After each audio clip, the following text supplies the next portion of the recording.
yourself, why does this forest matter? Does it matter because it gives us oxygen or wood, or is it useful for us? Or does it matter simply because it exists, because it has its own life, its own value, completely separate from what it can give to us humans? This question, why does nature matter, is at the heart of my presentation today. My paper is the concept of ecocentrism really new? Is caring for nature for its own sake a modern idea, or has it been with us for thousands of years, hidden in the text that we have overlooked? My answer might surprise you. So let me give you a very quick map of whatever I'm going to do with. The word ecocentrism comes from two words: eco meaning environment and centrism meaning center. So ecocentrism puts nature at the center, not humans. It says that every living thing, every tree, every river, every mountain, every animal has what philosophers call intrinsic value. That is a very fancy term, I know, but that means they have value just by being alive. They don't need to be very useful to us to matter. Now, here's the problem.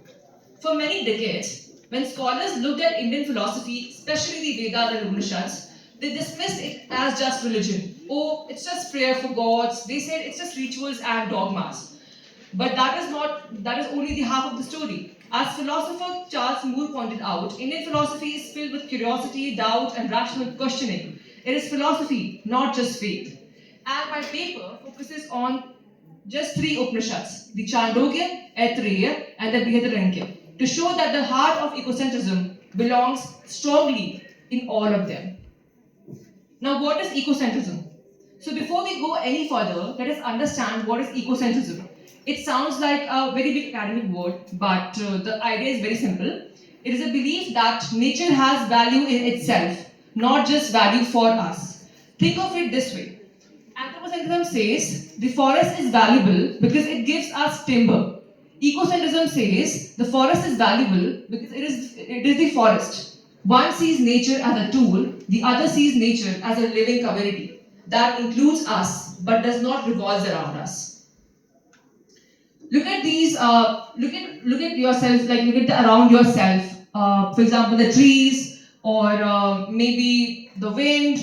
That feeling, that sense that nature is beautiful and valuable, even when humans are not there. That is ecocentrism.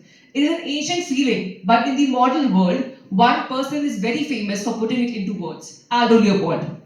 In 1949, Leopold wrote a book called A San Conti Almanac, and in that book, he gave the world